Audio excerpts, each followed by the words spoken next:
نكمل يا شباب. هنبدأ بقى في شابتر 2 وهيكون في عندنا المين والميديان والمود والستاندرد ديفينيشن. نبدأ ناخد بقى الحاجات ديت من حيث الداتا.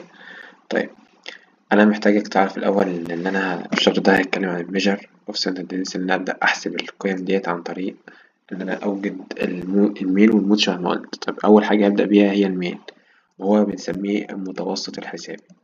طب المتوسط الحسابي ده بيتحسب إزاي؟ هو مجموع القيم على عددها، ده القانون بتاعه. إن متوسط حساب الرمز أهو، بقول اللي هو ماشي قول الإكس دي كلها اللي هي بتبقى sum of data value، مجموع كل القيم اللي عندي، ماشي، على n، والn دي البوبليشن هي قيمة المتغيرات اللي عندي. طيب، هناخد مثال ونفهم مع بعض. هو في المثال هنا بيقولك لو احنا عندنا مجموعة أرقام لطلاب، الطلاب دي مختلفة بياخدوا كورسات مختلفة، أنا عايز أحسب كل كورس هيكون فيه كام طالب على الأقل. طيب أنا عايز أجيب متوسط الحساب بتاعهم. هو اداني النمبر اوف ستودنت ديت للخمس كورسات، ادي واحد اتنين تلاتة أربعة خمسة، يبقى ان عندي بخمسة. انا كده عرفت ان خلاص بكام؟ بخمسة.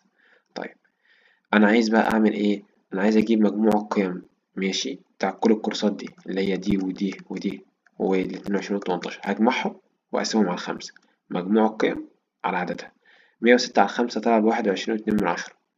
تقريبا الاتنين ديت طبعا مش أكبر من خمسة، فعشان يبقى تقريبا هيكون عندي في كل كورس واحد وعشرين طالب. يبقى الكورسز اللي عندنا كانت خمسة، تقريبا كل كورسز منها هيكون فيه واحد وعشرين طالب. طيب، أنا محتاجك تفهم إن القانون ده بيجي عليه مسائل إزاي. ساعات بيديني sum of the data value في الامتحان، وبيديني المجموع بتاعهم كذا. هعوض تعويض مباشر، اللي انا مثلا هعمل مقصات. يعني هو ممكن يديك اليو هنا ويديك الان، يقول لك اوجد ده، هضرب اليو في الان اللي هي هضرب المين في الان العدد بتاعها. طيب ساعات ممكن يديني المين وساعات يديني السم اوف ذا داتا فاليو، ففي الحالة ديت هطلع الان هنا وانزل المين تحت واقسمهم على بعض واطلع الناتج.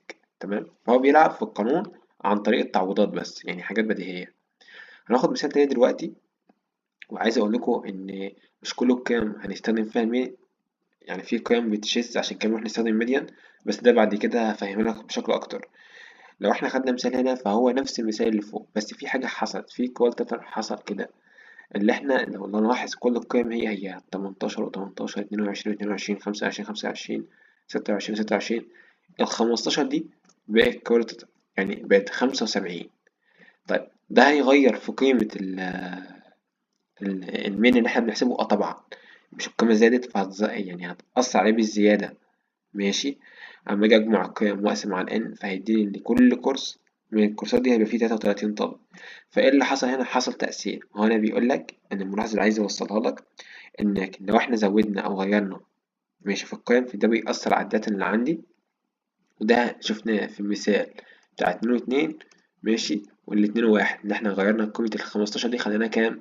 75. فهي أثرت في عدد الطلاب اللي هيكون موجود في كل كورس. عايزك تعرف برضو، هناخد مثال تاني وهنفهم منه حاجة جديدة.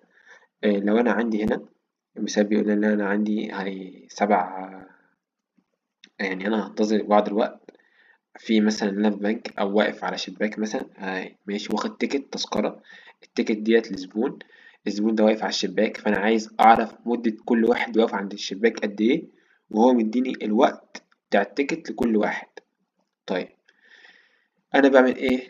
بيقول إيه فور إكس اللي هي مجموع القيم، بجمعها اللي هي الستة والأربعة والاتنين والخمسة والأربعة والواحد والخمسة، وبقسمهم على العدد بتاعهم اللي هو كام؟ السبعة. طلع 3 و9 من 3 دقايق و9 ثواني، يعني تقريبا 4 دقايق بس، يعني مش هقرب الأزيد، بس نقول 3 دقايق و9 ثواني. فمعنى كده إن كل واحد بيقف عند الشباك ده 3 دقايق و9 ثواني عقبال ما التاني يخش بعده. تمام يا شباب؟ ده اللي أنا عايز أوصله لك في المثال هنا. طيب عشان نثبت الفكرة ونثبت الميل ويكون المفهوم ثابت معانا، هناخد مثال تاني. في المثال ده بيقولك إن لو إحنا عندنا عربيتين، العربيتين ده ليها تانك بنزين، التانك ده بيتولد على طريق 5 مرات، فإحنا عايزين نعرف مثلا أنهي سيارة هيكون أزيد في التانك بتاعها. تمام، فهنجيب المتوسط بتاعهم حسابي، هجمع القيم وأقسمها على العدد بتاعهم، هنلاقي الأولى طلعت 22، ماشي، وهنلاقي التانية طلعت 23 و4. طيب أهني هيكون أكبر، ال23 و4 ليه هتكون أكبر؟ لأنها هتقطع مسافة. ماشي، هتكون المسافة ديت التانك بتاعها يستحمل للجالون الواحد، هيكون الموديل بي هو اللي هيكون أكتر، هيستحمل أكتر يعني في المسافة. طيب مثال تاني، بيقول لنا لو احنا عندنا جدول، الجدول ده فيه جدول فيه رحلات طيران، البراند رحلات لطيارة يعني، فاحنا عايزين نعرف المدة اللي الطيارات ديت هتتأخرها أو هتبقى بوزيتيف فاليو. النيجاتيف فاليو ديت بيقول لك إن هي فلايت ديت كده جاية قبل ميعادها، جاية بدري، أما البوزيتيف دي جاية بعد ميعادها، فاحنا عايزين إن هي موجبة، فاحنا عايزين نحسبها. طيب عايزين نحسب مدى التأخير يعني، فاحنا هنشوف مدة التأخير. ماشي ازاي؟ فاحنا هنيجي نجيب مجموع القيم. ماشي، 12 زائد -10، الموجب في سالب بسالب يبقى 12 ناقص 10 زائد 32، الموجب في سالب بسالب ناقص 4، وأبدأ مجموع القيم على عددهم اللي هما كام، 1 2 3 4 5 6 7 8، وأقسم 8 و6 دقيقة. ده معدل التأخير اللي اتأخرته الطيارات. تمام، ده معدل التأخير اتأخرته الطيارات. أهم حاجة نقرا السؤال صح عشان نقدر نفهم هو محتاج مننا إيه بالظبط. مثال تاني بيقول لك لو إحنا عندنا مجموعة من التيبل ديت فيها اللي إحنا نحسب فيها 5 حالات، الحالات ديت اللي عن طريق الزيادة والنقصان، اللي أنا بحاول أشوف الستوك اللي عندي ده بيقل ولا بيزيد. لو أنا عندي مثلا أسهم ل5 حاجات مثلا، فأنا بحاول أشوف الستوك بتاعها بتاع السعر بتاعها ثابت ولا بيقل ويزيد على مدار التارجت اللي أنا بحققه. فهو مديني كام قيمة؟ هو مديني 1 2 3 4 5، مديني 5 قيم، فأنا هقول مجموع القيم على عددهم. نلاحظ لو هي بالسالب فده نقصان، ولو هي بالموجب فده بزيادة. فأنا عايز أعرف هي بتنقص قد إيه، فأنا هاجي أشوف مجموع القيم على عددها، طلعت معايا الناتج ده طلع بالسالب، معنى إنها طالعة بالسالب فالقيمة كده بتنقص، بمعنى كده إن سعر الستوك ده بيقل بمعدل 1 و76. ماشي، دي القيمة، احنا ممكن نقربها بالآلة الحاسبة ونوصل للقيمة دي، بس أنا عايز أعرف طالما طلع بالسالب فهو بيقل بالمعدل ده. تمام، عشان هو طلع بالسالب، السالب هنا معناه نقصان والموجب معناه زيادة. عايزك تبقى فاهم المعلومة دي. ماشي.